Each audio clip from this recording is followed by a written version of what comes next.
Kompas TV, Rumah Pemilu.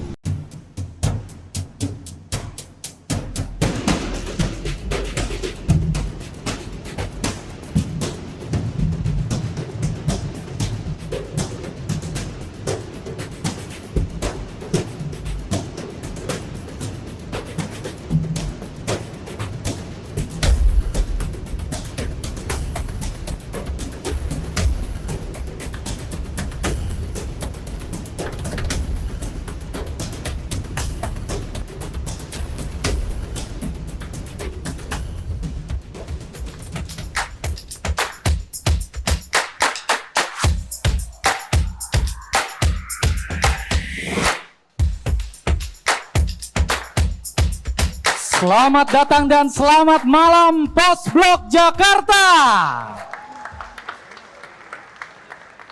Auzubillahiminasyaitonirrajim. Bismillahirrahmanirrahim. Robis rohli sodri wa yasirli amri wahlul 'uqdatam min lisani yafqahu qawli. Amma ba'du. Sebagai seorang stand up komedian, saya selalu dipesan oleh nenek saya untuk selalu membacakan doa itu sebelum tampil ke atas panggung, karena itu adalah doa lapang dada.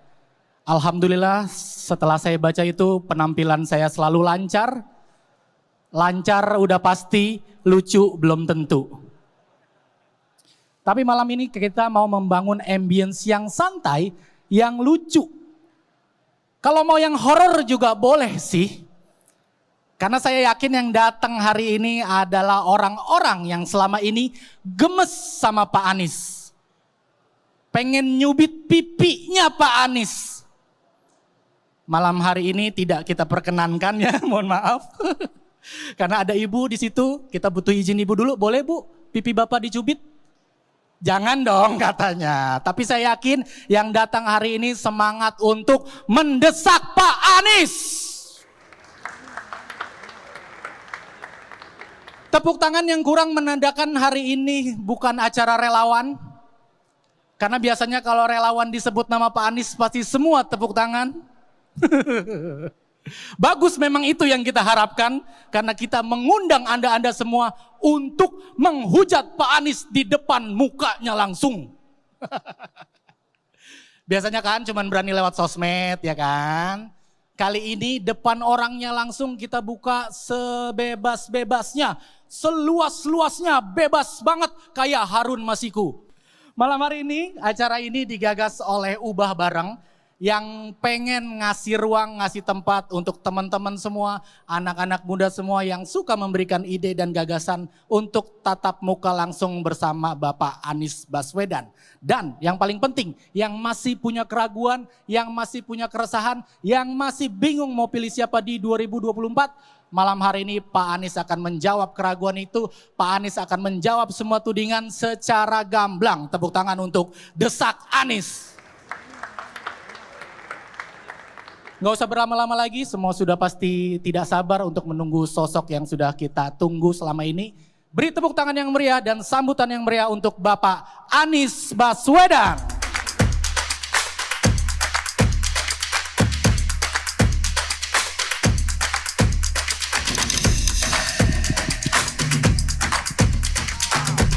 Selamat malam, Pak David. Saya di mana? Silakan Pak. Ya, di situ Bapak. Apa kabar Pak Anies? Alhamdulillah baik.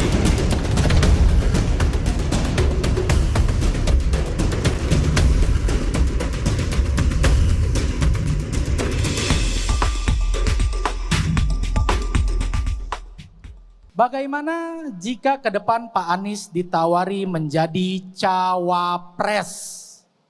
Silakan Pak Anies. Pada saat ini saya mendapatkan amanat untuk menjadi seorang calon presiden.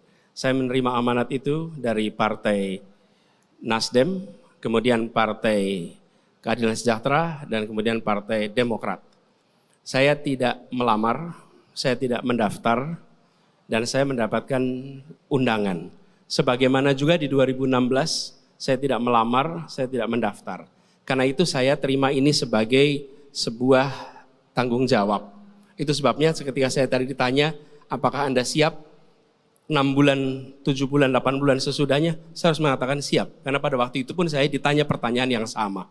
Jadi pada saat ini saya konsentrasi untuk menjalankan tugas saya sebagai calon presiden.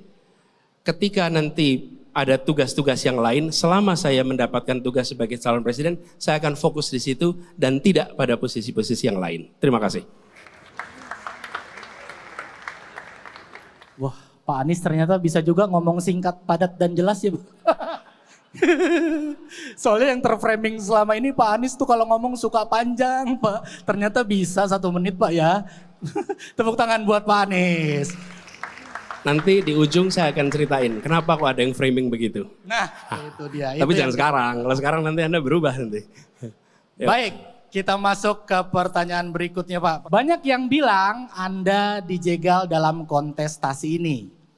Apa Pak Anies merasa dijegal? Kalau iya, dijegal dalam bentuk apa nih kalau boleh tahu? Ini pertanyaannya aneh ini. Banyak yang bilang Anda dijegal. Terus tanya ke saya, apakah Anda merasa dijegal? Kalau itu saya yang bilang saya merasa dijegal, saya boleh ditanya dong. Kalau ini pertanyaan harusnya diberikan kepada yang mengatakan. Kalau bagi saya, di dalam proses politik itu normal. Ada yang berusaha untuk memangkas, ada yang berusaha untuk menghentikan, ya itulah sebuah kompetisi. Saling coba menahan, menghentikan. Jadi kita juga nggak usah cengeng dan berharap jangan ada yang mencoba menghentikan, itu biasa saja. Jadi saya tidak pernah berkeluh kesah, saya tidak pernah merasa itu dianggap jegal. Justru saya merasa inilah bukti bahwa apa yang kita kerjakan insya Allah akan mendapatkan simpati dan mendapatkan kepercayaan dari masyarakat. Gitu, makasih. Katanya Bapak suka playing victim tuh, Pak. Padahal emang gak bisa kerja tuh, tanda serunya 3, Pak. Boros banget nih. Orang-orang playing football, Pak. Bapak playing victim katanya. Enggak, malah saya tadi katakan saya tidak pernah merasa dijegal, saya tidak merasa khawatir dengan itu semua, dan tidak pernah berkeluh kesah juga. Kami jalani ini sebagai sesuatu yang normal. Dari dulu kalau ada kompetisi sepak bola aja sliding tackle kok. Kompetisi badminton aja ada smash, gak usah khawatir. Yang penting jangan lempar raket, jangan tendang kaki. Selama itu tidak dikerjakan, jalani saja. Jadi itu adalah satu persepsi yang diciptakan. Saya ingin mengatakan, lihatlah kenyataan. Saya tidak pernah merasa dijegal, dihentikan, dan kalaupun itu usaha itu ada, yaitu bagian dari yang normal, tidak perlu dikeluh kesahi, kita jalani saja. Gitu, makasih. Memang sudah didesain untuk tahan banting Pak Anies ini ya. Bapak Anies, Anda orang non-partai yang diusung sebagai capres oleh 3 partai. Apa jaminan kalau Anda akan tetap independen dan tidak disetir partai? Begini, saya bekerja dengan menomorsatukan kepentingan umum. Dengan kemudian memprioritaskan keadilan. Bicara tentang akal sehat, common sense, itu dalam mengambil keputusan. Dan dalam mengambil keputusan itu bisa jadi saya sepandangan dengan partai politik, bisa jadi berbeda pandangan. Saya juga bisa sepandangan dengan Mas David atau berbeda pandangan dengan Mas David. Jadi jangan kita mengasumsikan bahwa kalau partai punya pandangan berarti salah. Partai itu juga berisi dengan orang-orang yang punya aspirasi. Selama pandangan partai politik itu sejalan dengan kepentingan publik, sejalan dengan prinsip keadilan, sejalan dengan common sense, data, maka itu bukan sesuatu yang salah. Dan bicara tentang independen, kita perlu garis bawahi, yang penting kita objektif, dan dari objektivitas itu ada keputusan yang benar. Begitu jawaban saya. Mantap sekali, tepuk tangan untuk Pak Anies. Emang pertanyaannya ini agak aneh Pak, saya mah cuma bacain doang. Saya juga bingung, emang ada ya orang yang disetir partai? Jangan di-capture ya yang barusan. Pak Anies, Anda sering dikenal sebagai Gubernur DKI. Emangnya waktu jadi Mendikbud nggak ngapa-ngapain ya? Makanya dipecat. Ya, saya dicukupkan tugasnya bersama dengan 6 menteri yang lain. Dengan 6 menteri yang lain. Bukan 1 orang menteri, 6 menteri yang lain. Dan terjadi perubahan komposisi di dalam kabinet. Itu adalah keputusan presiden, keputusan atasan. Saya juga ketika bertugas sebagai Gubernur sering harus mengambil keputusan di mana ada kepentingan-kepentingan yang harus diakomodasi dan untuk itu maka harus ada rekonfigurasi, pengaturan ulang tentang posisi. Karena itu saya menghormati keputusan Presiden dan saya bisa tunjukkan bahwa selama kami bertugas di Kemdikbud justru banyak terobosan-terobosan yang sampai hari ini dilaksanakan bahkan diteruskan. Salah satunya neraca pendidikan yang hari ini diteruskan di kantor kepresidenan dengan nama raport pendidikan daerah seluruh Indonesia. Itu terobosan yang hari ini diteruskan oleh KSP.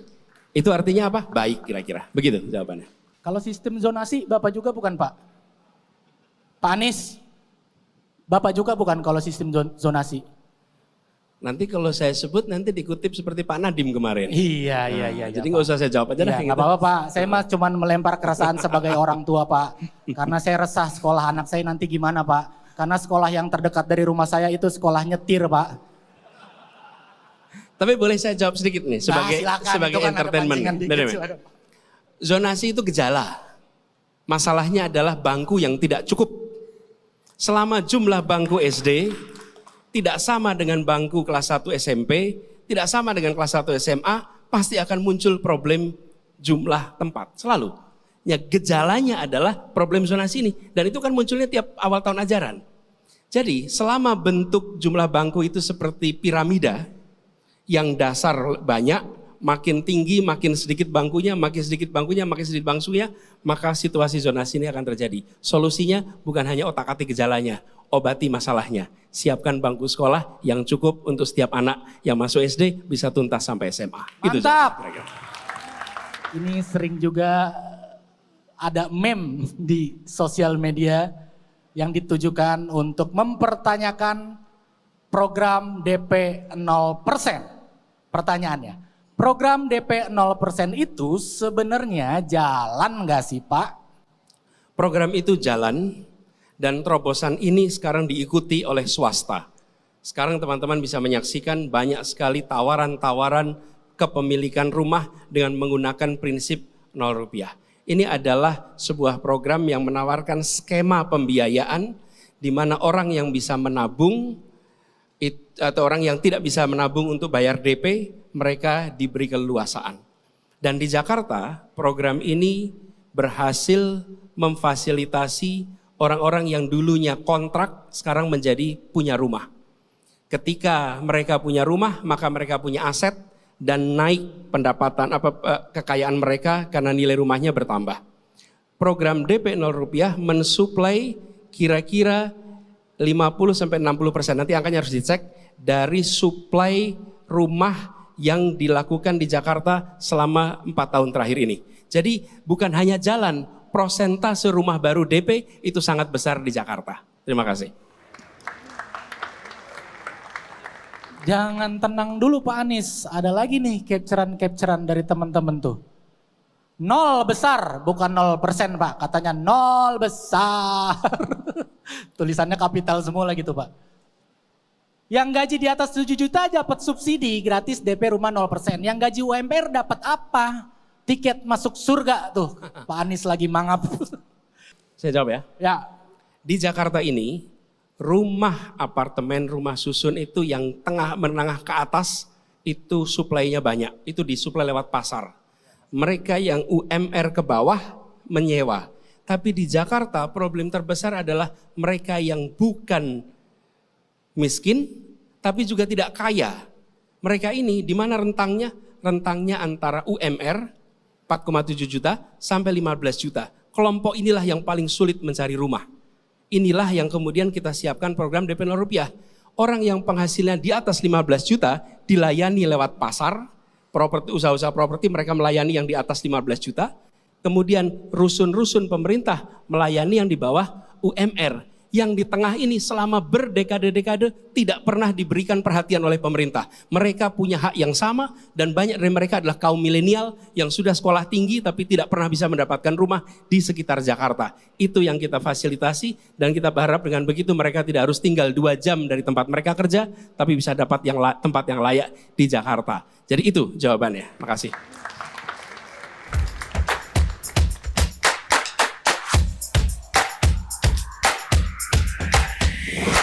Kali ini pertanyaannya datang dari audiens juga Pak, yang sudah kita persiapkan di 3 fishbowl. Ini konon kartanya berisi kritik, gagasan, ada juga cacian. Tapi saya curiga 3-3-nya isinya cacian nih Pak. Jadi jangan kaget Pak, karena saya sendiri nggak tahu ini isinya apa Pak. Terus saya gimana dong? Sebentar, jadi Pak Anies nanti akan mengambil 2 kertas dari masing-masing fishbowl. Pak Anies silakan membacakan pertanyaannya, lalu langsung Pak Anies jawab. Lagi-lagi, sebentar dulu Pak, sabar dulu. Lagi-lagi waktu Pak Anies cuma 1 menit setiap pertanyaan. Karena sekarang kita ada di segmen Jawab Nis.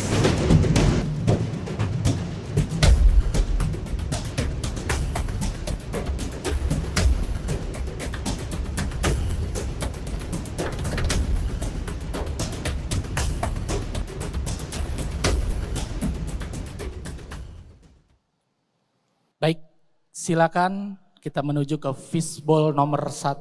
Satu dulu. Oke. Silakan diambil 1 kertas, dibaca, dan silakan langsung dijawab.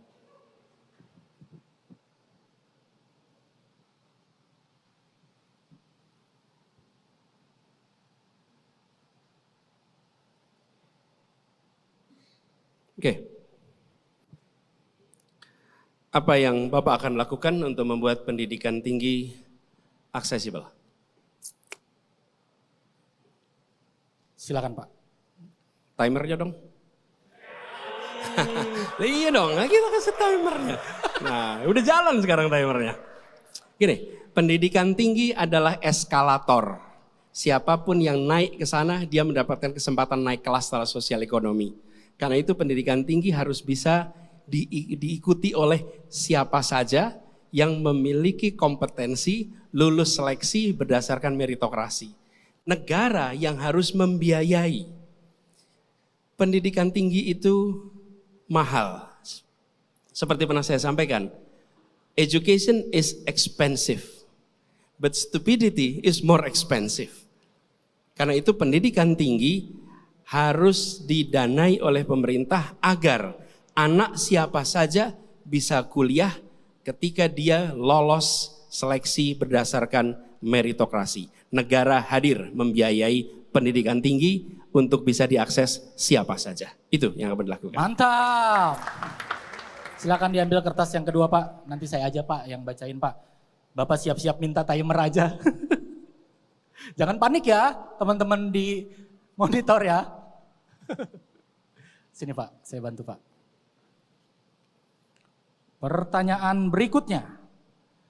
Banyak orang yang terjerat utang pinjol. Tapi kenapa akses untuk melakukan pinjol semakin mudah? Adakah solusi agar anak muda tidak terjerat budaya utang pinjol? Silakan Pak Anies. Bukan hanya anak muda, banyak yang tidak mampu terjerat dengan urusan pinjol. Menurut saya ini harus diatur oleh pemerintah. Negara harus mengawasi, negara harus memberikan ketentuan yang tegas tentang pinjaman-pinjaman yang dilakukan secara online. Dan di masyarakat selama ini ada kebutuhan untuk pembiayaan.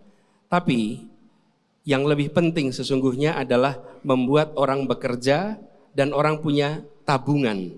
Kalau orang tidak kerja, tidak punya tabungan, dia tetap harus hidup. Karena itu cari hutangan.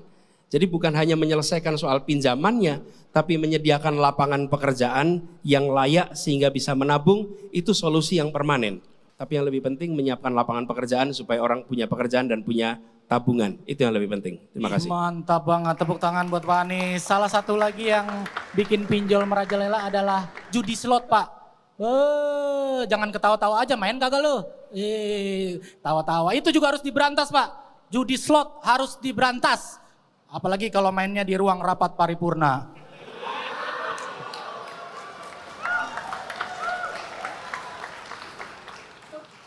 Mohon maaf Pak, saya 1-0 dapat tepuk tangan Pak barusan. Lanjut Pak, kita masuk ke fishbowl yang kedua. Silakan ambil Pak.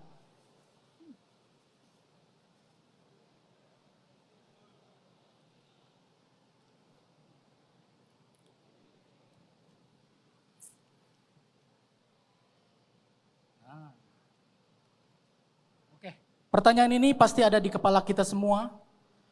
Pak, kalau ngomong terlalu bertele-tele. Ini saya cuma baca Pak, Bapak jangan. Aman. Apakah ini melototnya ke saya Pak? Ini kan titipan orang Pak, bukan saya ini. Pak, kalau ngomong terlalu bertele-tele seperti seorang dosen. Di sini Pak harus tahu kalau Bapak itu politisi bukan dosen. Kan orang dengernya jadi males.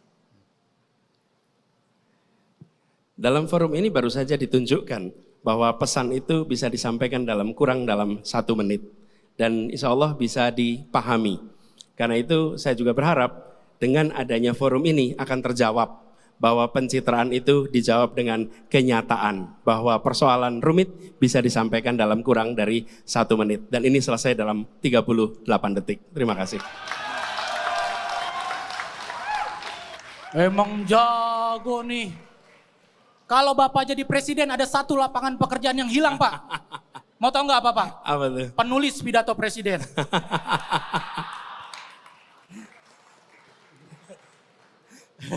Lanjut Pak. Siap.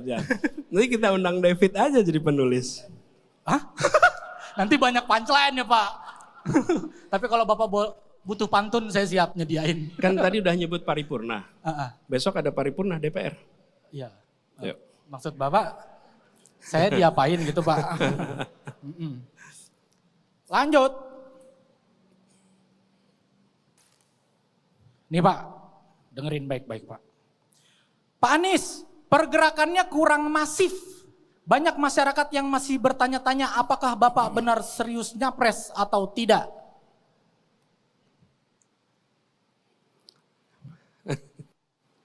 Ini, kalau kita lari 10 km, maka kecepatannya harus diatur agar tidak lelah di kilometer pertama.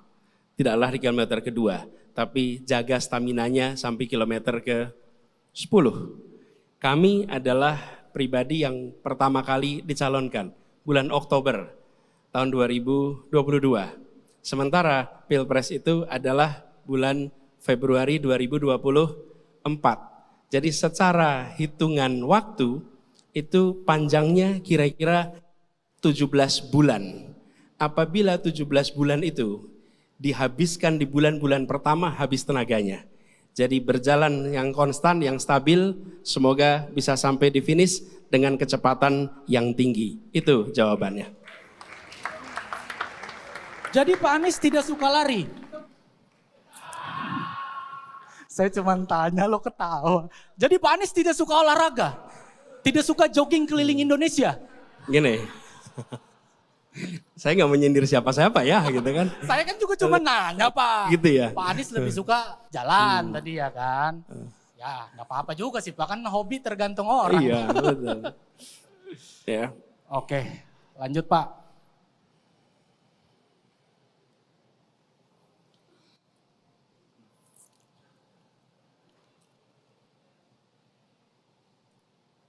Pak Anies, Bapak melihat Pulau Jawa yang semakin overpopulated, apakah ada gagasan untuk melakukan kembali transmigrasi? Ya, sebenarnya Pulau Jawa ini tidak sekedar mengalami overpopulated. Pulau Jawa ini mengalami urbanisasi. Penduduk desanya makin sedikit, penduduk kotanya makin banyak.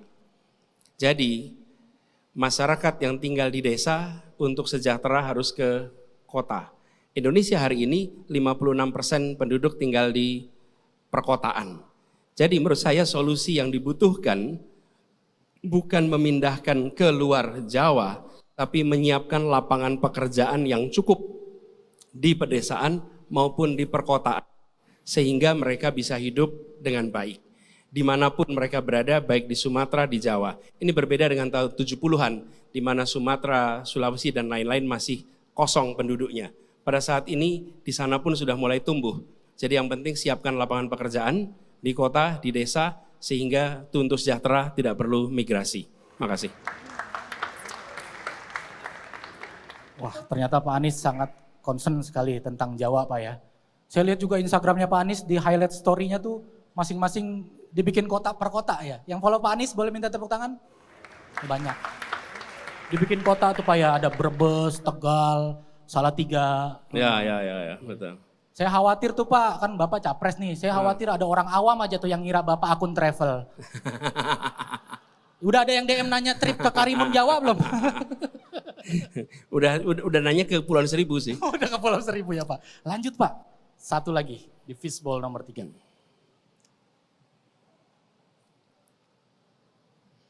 Sorry. Siap.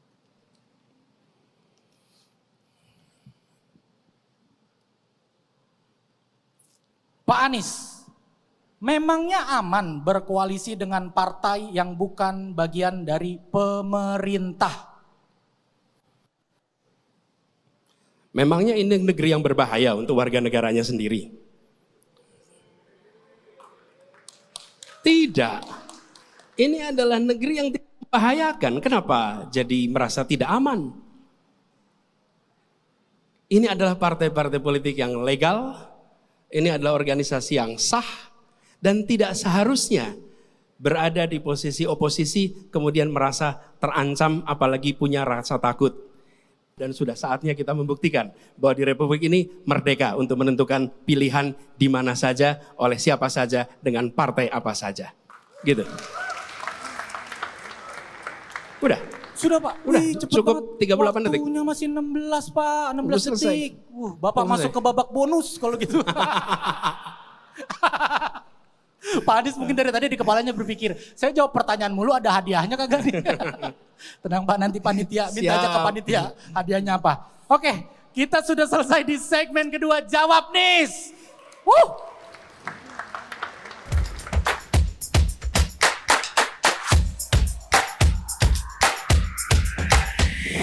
Sekarang waktunya kita berikan kesempatan untuk teman-teman yang sudah repot-repot hadir Pak. Di tengah kemacetan Jakarta, di tengah polusi udara, teman-teman hadir memeriahkan acara malam hari ini. Saya di sini. Silakan Bapak duduk di situ. Saya akan meminta teman-teman untuk bertanya apapun. Barangkali sudah menyiapkan pertanyaan dari rumah. Silakan yang ingin bertanya boleh tunjuk tangannya. Mas baju hijau berkacamata, silakan. Terima kasih. Assalamualaikum warahmatullahi wabarakatuh. Saya Syahdan, sama alumni UGM juga Pak. Ya, tepuk tangan dulu buat anak-anak UGM juga yang jadi panitia. Bagus acaranya, keren, muda banget. Nah, saya punya beberapa pertanyaan untuk Pak Anies. Sebagai mantan gubernur, sebagai mantan menteri, dan juga sebagai akademisi. Ada 3 pertanyaan. Saya mempelajari sejarah Jakarta baru beberapa tahun ini. Saya melihat bahwa konstruksi kota Jakarta bahwa ada yang namanya New Gondangdia, yaitu sekarang Taman Menteng, tempatnya orang-orang kelas atas. Nah, saya melihat di antara seputar Menteng itu tamannya bagus-bagus, mewah-mewah Pak. Dan dalam ruang RTH, ruang terbuka hijau dan tata kota taman, saya melihat kata teman saya di Bappenas hanya sekian persen yang direalisasikan hanya untuk taman. Dari anggaran yang dianggarkan. Nah, apakah Bapak ketika menjadi presiden siap dan berani memberikan taman-taman mewah di tempat pemiskinan kota? Seperti itu. Dan kedua, ketika Bapak sebagai seorang menteri pendidikan, apakah Bapak berani melaksanakan kata-kata bahwa pendidikan akan bisa diakses oleh semua alias pendidikan gratis? Sepakat teman-teman? Terus yang ketiga, saya penasaran aja oleh Pak Anies nih. Sebagai profesor kalau dibilang Prabowo ya. Satu kata profesor. Siapa sih menteri pendidikan yang Bapak pilih nanti ketika Bapak jadi menteri? Mungkin itu aja. Terima kasih. Wassalamualaikum warahmatullahi wabarakatuh. Banyak banget sih lu nanyanya. Supaya kalau saya jawabnya banyak nanti bukan salah saya, ini Ya, salah Pak. pertanyaan yang Ya, lebih banyak. ya, boleh Pak, masing-masing pertanyaan 1 menit. Oke. Taman-taman di Jakarta ada di tempat yang mewah, ada tempat yang nyaman. Itu dulu. Sekarang hari ini Dimanapun Anda berada, dalam jarak 900 meter Anda akan ketemu taman. Justru itulah perubahan yang kita dorong kemarin. Membangun taman-taman dengan konsep park. Bukan hanya garden, sehingga itu menjadi tempat bermain. Dan dibangun menyebar seluruh Jakarta. Makanya tadi Bung Sahdan, 900 meter dimanapun Anda berada, Anda akan ketemu taman di Jakarta sekarang. Dan ini dibuat untuk bermain, untuk berinteraksi, karena kita mempercayai taman itu adalah ruang ketiga yang bisa mempersatukan. Segala strata sosial ekonomi bisa berada di taman itu, menikmati tamannya. Dan tidak ada taman dengan tulisan dilarang menginjak rumput, karena itu adalah taman sebagai garden. Itu jawaban nomor 1. Yang kedua, pendidikan untuk semua. Ini adalah prinsip. Bukan hanya pendidikan untuk semua, Bung Sahdan, tapi pendidikan berkualitas untuk semua. Berkualitas itu kata kunci. Anda tidak mau hanya sekedar pendidikan tanpa kualitas. Ini masalah komitmen, bukan soal kata-kata. Tanpa ada kata kualitas, kita bisa kompromi di kualitas. Dan biayanya harus disiapkan oleh negara. Istilah yang digunakan bisa misleading, itu bisa jadi slogan kampanye. Tapi kami bukan mau kampanye mengirimkan angin sorga. Kami ingin ada komitmen bahwa dari pemerintah, baik pusat sampai ke daerah, yang namanya bangku harus ada sama. Yang kedua, guru berkualitas, kepala sekolah berkualitas, dan laksanakan kurikulum tanpa digonta-ganti. Itu yang menjadi komitmen untuk dilaksanakan bila amanat itu diberikan. Menteri Pendidikan terus terang saya belum ada nama, tapi kalau Bung Sahdan berminat kita bisa audisi nanti. Terima kasih. Mas Sahdan harus jangan pergi dulu tuh. Kapan lagi tatap muka? 3 menit tadi ya Pak. Sengaja banget kan nyiapin 3 pertanyaan kan. Behind the scene ya. Kasihan deh nggak bisa diulang. Oke, jadi kesempatan berikutnya silakan sehabis bertanya jangan kemana-mana dulu, duduk di depan Pak Anies dan mendengarkan jawaban dari Pak Anies Baswedan. Berikutnya silakan. Tadi udah pria, sekarang kita ke perempuan dulu. Mbak yang persis duduk di belakang Pak Anies silakan.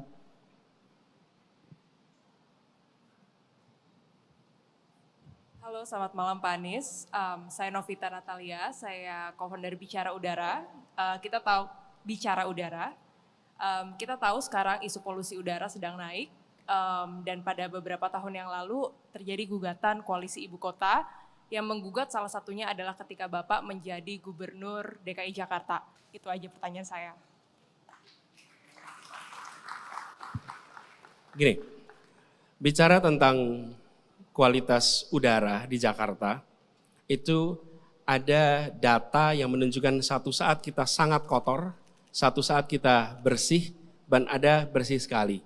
Sementara kegiatan di kota ini itu sama. Kok bisa kegiatan kota ini sama mendadak kotor sekali? Mendadak the most polluted. Ada hari-hari tertentu. Apa jawabnya?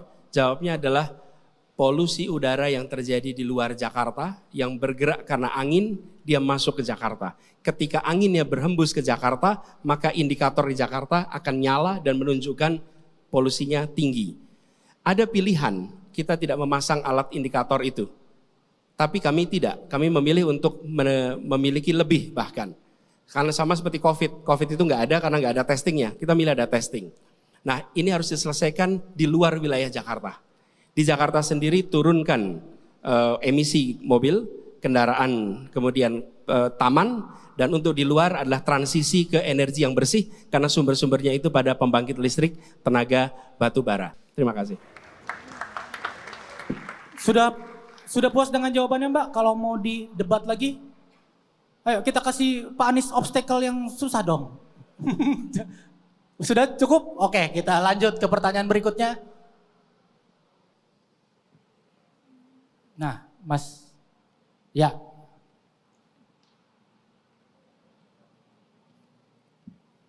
Salam kenal Pak. Tes.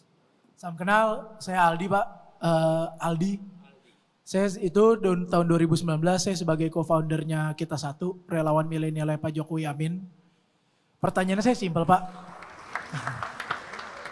Pertanyaannya saya simpel. Bapak ini selalu punya slogan perubahan. Perubahan apa yang mau Bapak lakuin? Dan menurut saya, yang Pak Jokowi lakui selama 2 periode ini udah sangat baik. Pertama, kita lihat dari pembangunan. Kedua, pengendalian ekonomi. Dan yang ketiga, pengendalian COVID kemarin menurut saya, rapat pemerintahan tahun ini cukup baik. Dan jeleknya pemimpin-pemimpin di Indonesia, Pak, menurut saya, itu selalu melakukan perubahan yang dimana start dari nol lagi. Jadi sehingga kita ini masyarakat bingung gitu, arahnya tidak melanjutkan, tidak memperbaiki, bahkan tidak mendevelop, tapi merubah dari nol lagi, dan menurut saya itu sangat sayang sih, Pak. Itu sih pertanyaan pertama. Sama pertanyaan kedua, Pak, kalau Bapak jadi presiden, mungkin gak akan ada coffee morning dengan presiden-presiden sebelumnya? Karena yang saya lihat ini jeleknya di Indonesia juga, setiap presiden terpilih, ketika dia sudah selesai jadi presiden ya, dia mementingkan politiknya masing-masing, tapi tidak mementingkan negara. Itu aja Pak dari saya.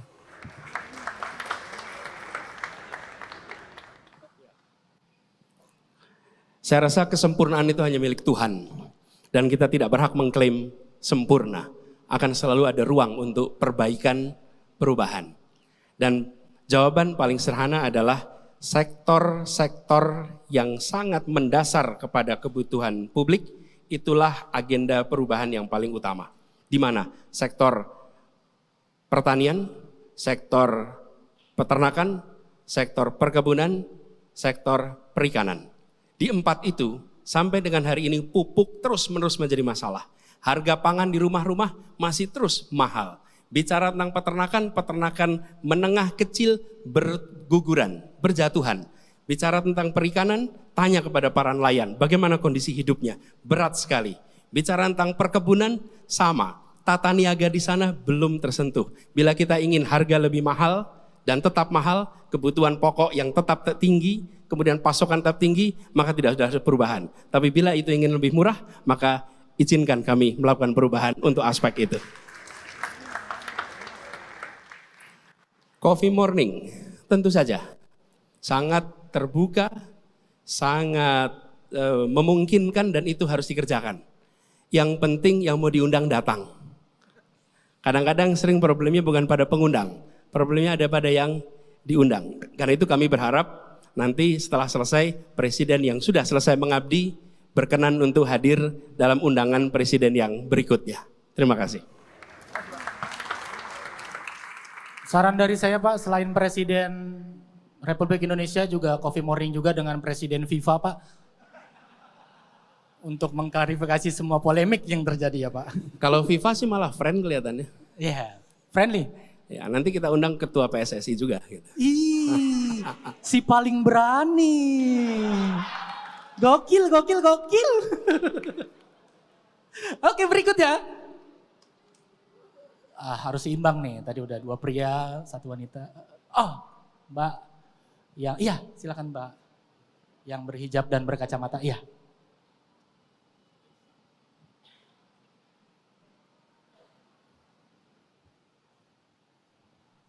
Halo, selamat malam Pak Anies. Nama saya Farin. Iya, nama saya Farin. Saya izin bertanya Pak, ada 2 pertanyaan dari saya. Yang pertama adalah saat Bapak menjadi Gubernur DKI Jakarta, saya cukup mengapresiasi program Bapak, salah satunya adalah kampanye Kita Berhak Aman. Yang mana fokusnya adalah di kekerasan dan pelecehan yang programnya dipegang oleh Jakarta Plus. Pada akhir kampanye tersebut ada program yang namanya Moveable, yang mana program tersebut itu menyediakan rumah aman bagi perempuan dan anak yang mengalami kekerasan dan pelecehan. Tapi sampai saat ini saya belum pernah mendengar Pak, apa jadinya keberlanjutan program tersebut yang mana timelinenya itu saya baca ada di akhir Desember 2022. Itu pertanyaan pertama saya Pak. Lalu pertanyaan kedua saya adalah, pemerintah punya kewajiban untuk melindungi perempuan, kelompok minoritas, rentan, dan marginal dari kekerasan, diskriminasi, stigma, dan represi. Bagaimana komitmen Bapak terhadap hal ini? Terima kasih Pak.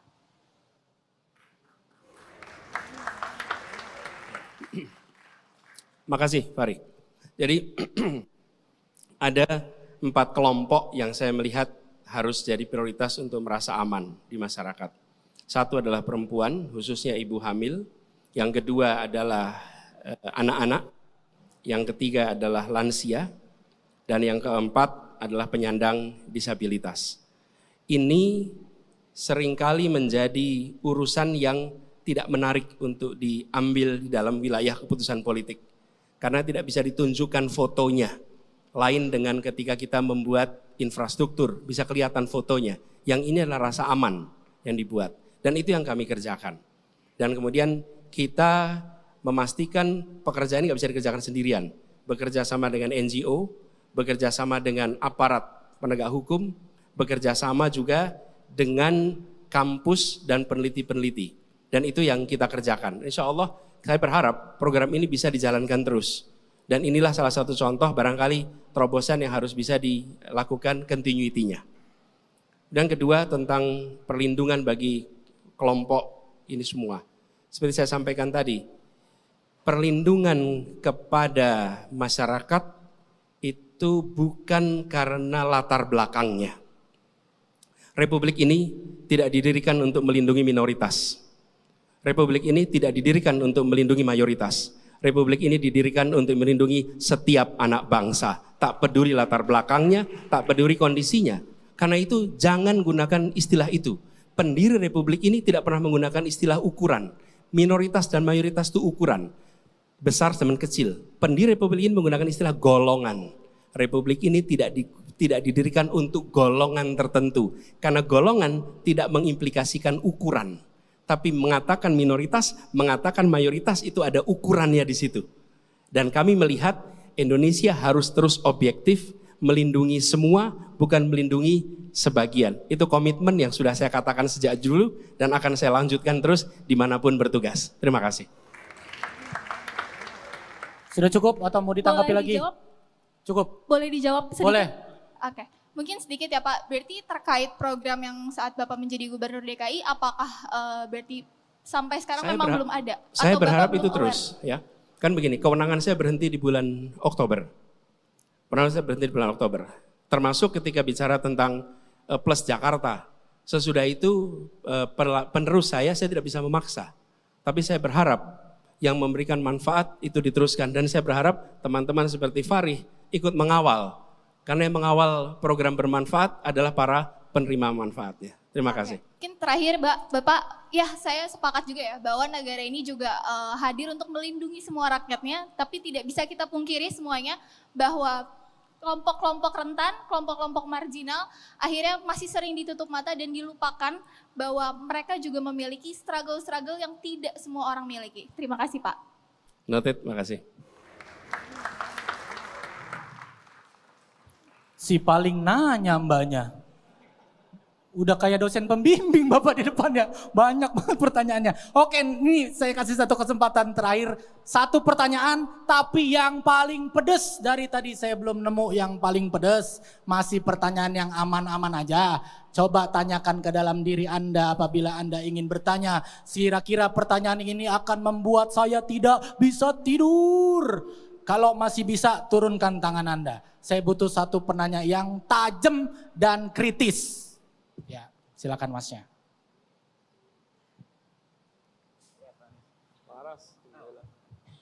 Selamat malam Pak Anies, saya Retas. Ada kalau tadi satu tapi saya izin 3 Pak Anies. Satu Mas, satu. Yang pertama ini soal bargaining. Pak Anies tidak bargaining.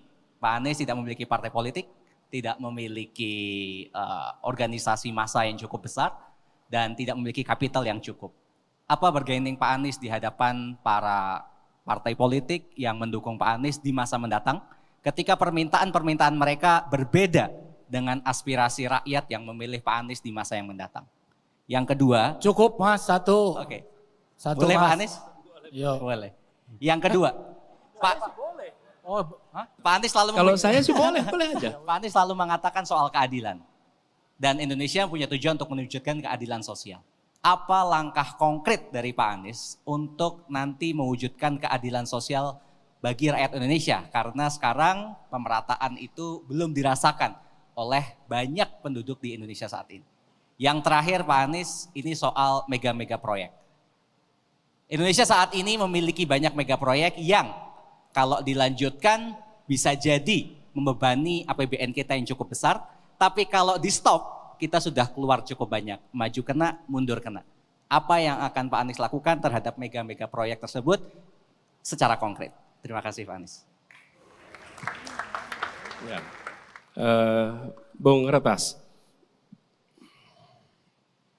ketika saya bertugas di Jakarta, saya pun tidak memiliki partai politik. Dan diusung hanya 2 partai. Kemudian 7 partai lainnya itu tidak mendukung. Apa yang terjadi? Kita susun argumen yang masuk akal, lalu bicara dengan anggota-anggota dewan satu persatu. Saya ketemu dengan semua, termasuk anggota dewan yang partainya berseberangan dan sering mengkritik di media. Saya sampaikan argumennya, saya sampaikan manfaatnya. Saya percaya hal yang baik untuk masyarakat itu akan diterima. Ada situasi di mana mereka akan blok, terjadi itu. Kami mau menjual saham misalnya, akhirnya tidak bisa terlaksana. Tapi saya percaya persuasi. Dan pada akhirnya bargaining yang terkuat adalah dukungan dari rakyat. Sampaikan hal yang baik kepada rakyat, minta dukungan pada rakyat, itu jauh lebih powerful daripada dukungan dengan 1-2 partai. Di situ kekuatan utamanya. Kemudian keadilan. Keadilan ini konkretnya pertama harus memastikan bahwa seluruh rakyat mendapatkan kebutuhan pangan yang tercukupi. Jangan lapar, jangan mereka tidak mendapatkan pasokan makanan. Kalau itu tidak terpenuhi, itu masalah. Dan ini nomor 1, bagaimana pangan itu berkeadilan. Yang memproduksi sampai mengkonsumsi, nomor 1. Yang kedua, sehat. Sehat itu artinya akses fasilitas kesehatan yang merata dan bantuan untuk hidup sehat dari mulai ibu mengandung sampai dengan lansia. Dan itu bisa dikerjakan oleh negara. Yang ketiga, pendidikan. Pendidikan yang berkualitas sampai tuntas. Dan yang keempat adalah membuka akses lapangan pekerjaan di tempat-tempat yang biasanya tidak ada akses pekerjaan. Di situ konsep keadilan itu dilaksanakan. Terakhir, soal mega proyek. Ini bukan selera, ini uang rakyat. Dan dibiayai dengan uang rakyat. Karena itu saya akan katakan ada 4 prinsipal. 1, harus berkeadilan. 2, kepentingan publik. 3, menggunakan data, common sense, akal sehat. Dan keempat, regulasi. Maka yang saya akan kerjakan adalah meminta asesmen objektif dengan 4 prinsip itu.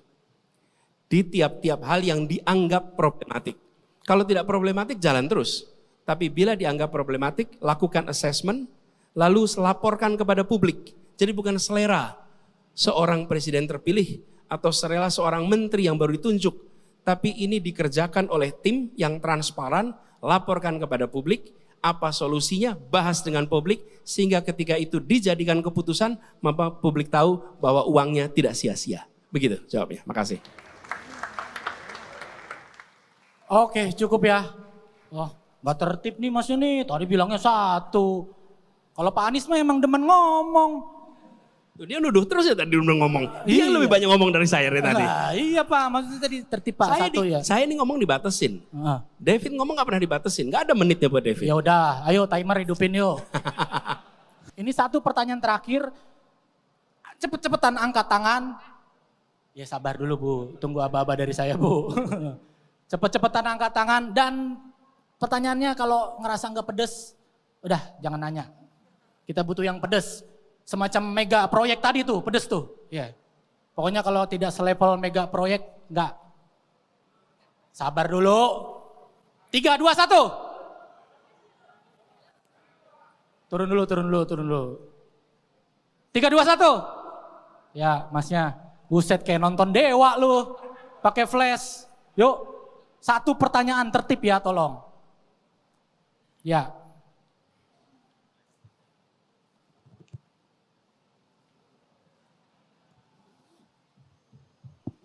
Ya, selamat malam Pak Anies. Perkenalkan nama saya Jilul. Ada siapa namanya? Jilul. Jidul. Ya, Jilul, Jilul. Jilul, Pak. Jilul. Ya. Ini ada 4, cuma pertanyaan tertutup Pak, ya atau tidak. Ya, mungkin bisa dijawab. Kalau tidak mau dijawab, di skip bisa Pak ya. Mas bentar, si paling improv nih. Woi, kagak ada harganya MC di sini ya. Biar cepet kan? Biar cepet. Buset dah. Enggak, Ini banyak loh yang mau nanya. David, kalau gini nggak bisa. Nggak bisa tuh ya? bener, Bisa. harus tata aturan. Nggak bisa. Mas, Oke. Anda Oke. lagi mau memecah belah ini. iya.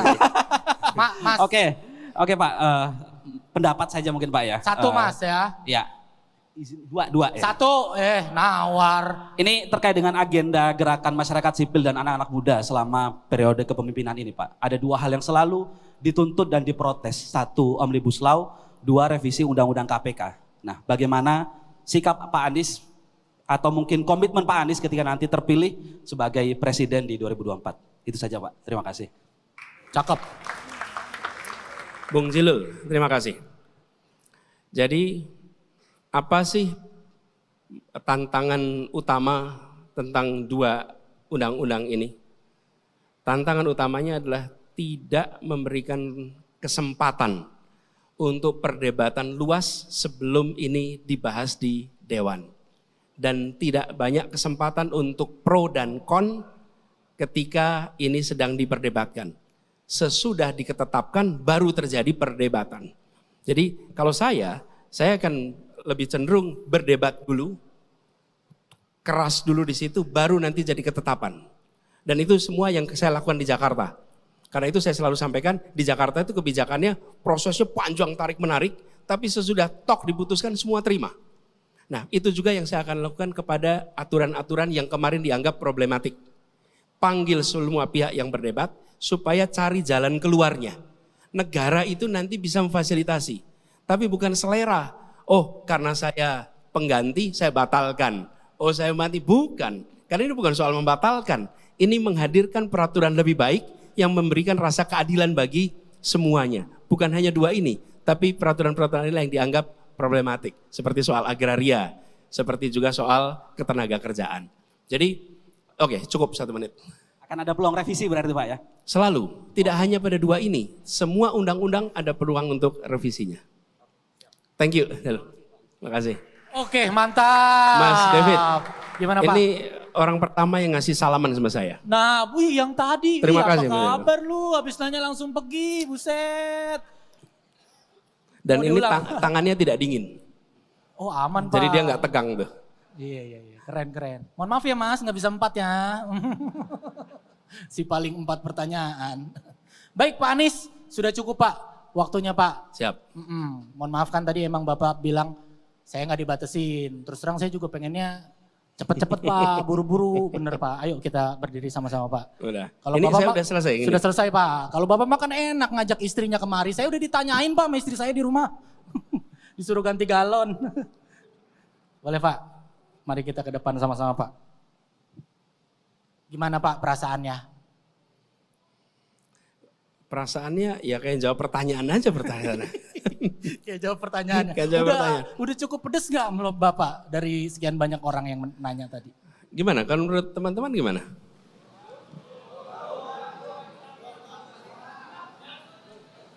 Lanjut, si paling lanjut loh. Mentang-mentang di kota nih, ntar dulu dong. Ada batasnya ya Pak ya, kita sudahi dulu Pak acara Desak Anies pada malam hari ini. Tepuk tangan untuk kita semua. Sudah 2 segmen, sudah lebih dari 10 pertanyaan Bapak Anies telah menjawab dengan lugas, telah mengklarifikasi apa yang ada di kepala kita selama ini, apa yang menjadi kegelisahan kita sebagai anak muda.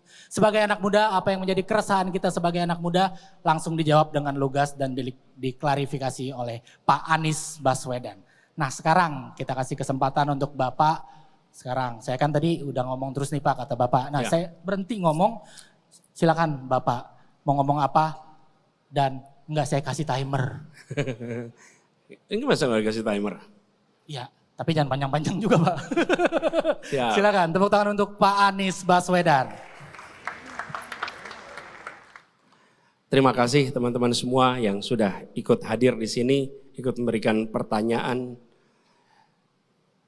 Kita berada di Jakarta yang sebentar lagi akan merasakan peringatan kemerdekaan yang ke-78. Ketika republik ini didirikan, orang-orang yang berkumpul adalah people of ideas. Orang dengan gagasan, orang dengan wawasan yang kemudian mereka tuliskan itu menjadi sebuah gagasan Republik Indonesia yang ada dalam pembukaan Undang-Undang Dasar. Itu adalah cita-cita, itu tujuan, itu janji. Kemudian kita mulai action. Actionnya kapan? Mulai kita merdeka sampai dengan sekarang. Lalu kita melihat accomplishment. Nah, saya ingin mengajak kepada semua, di dalam proses pemilihan umum yang akan terjadi besok, Pilpres, itu adalah fase 5 tahunan di mana bangsa ini menentukan arah 5 tahun ke depan dalam action untuk mendapatkan cita-cita pendiri Republik. Cita-citanya apa? Masyarakat yang adil dan makmur. Keadilan sosial itu menjadi kalimat penutup. Kita ingin itu terjadi.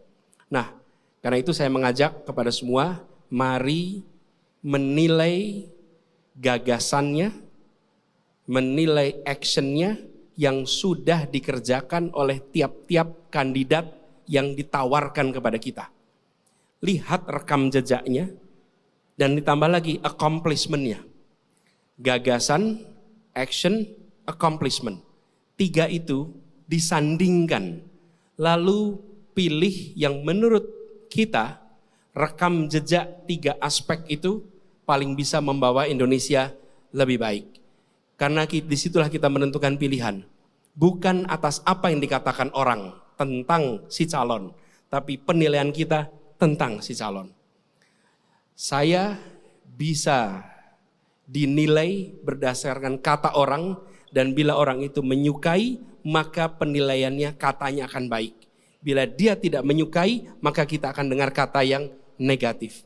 Tapi kita semua orang yang memiliki akses pada informasi, kita bisa menilai dengan objektif. Jadi saya mengajak kepada semua di pemilu dan pilpres, manfaatkan untuk melihat rekam jejak 3 aspek, apa gagasannya, apa action-action yang pernah dikerjakan, dan apa accomplishment yang pernah dilakukan.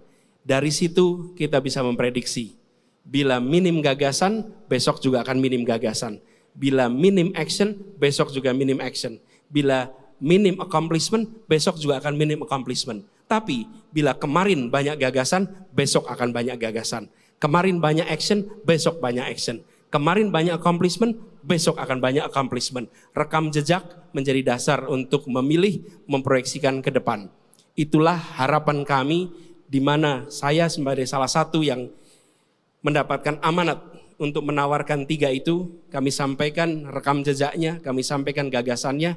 Insya Allah kami percaya rakyat Indonesia dari dulu memiliki kemampuan untuk memilih pemimpin sesuai dengan zamannya, sesuai dengan tantangannya. Dan anak muda, Anda pemilik masa depan.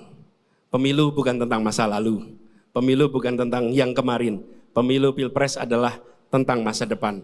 Jangan biarkan keputusan tentang masa depan diambil oleh orang lain. Anak muda, ambil keputusan, tentukan masa depan lewat pemilu dan pilpres 2024. Terima kasih. Selamat malam. Assalamualaikum warahmatullahi wabarakatuh. Baik, terima kasih teman-teman yang sudah hadir bersedia meluangkan waktunya di acara Desak Anies. Semoga apa yang disampaikan oleh Pak Anies cukup untuk meyakinkan diri kita untuk memilih pemimpin Indonesia di 2024 nanti. Jangan lupa untuk terus follow Instagram dan cek Instagram @ubahbareng. Kalau pengen tahu barangkali acara seperti ini akan diadakan lagi di kota mana, atau akan roadshow, atau akan tetap di Jakarta dan sebagainya.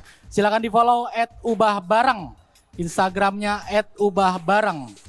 Sebuah melting pot, banyak gagasan anak muda untuk membawa perubahan di Indonesia supaya nggak gini-gini aja. Saya David Nurbianto pamit. Assalamualaikum warahmatullahi wabarakatuh. Sampai jumpa.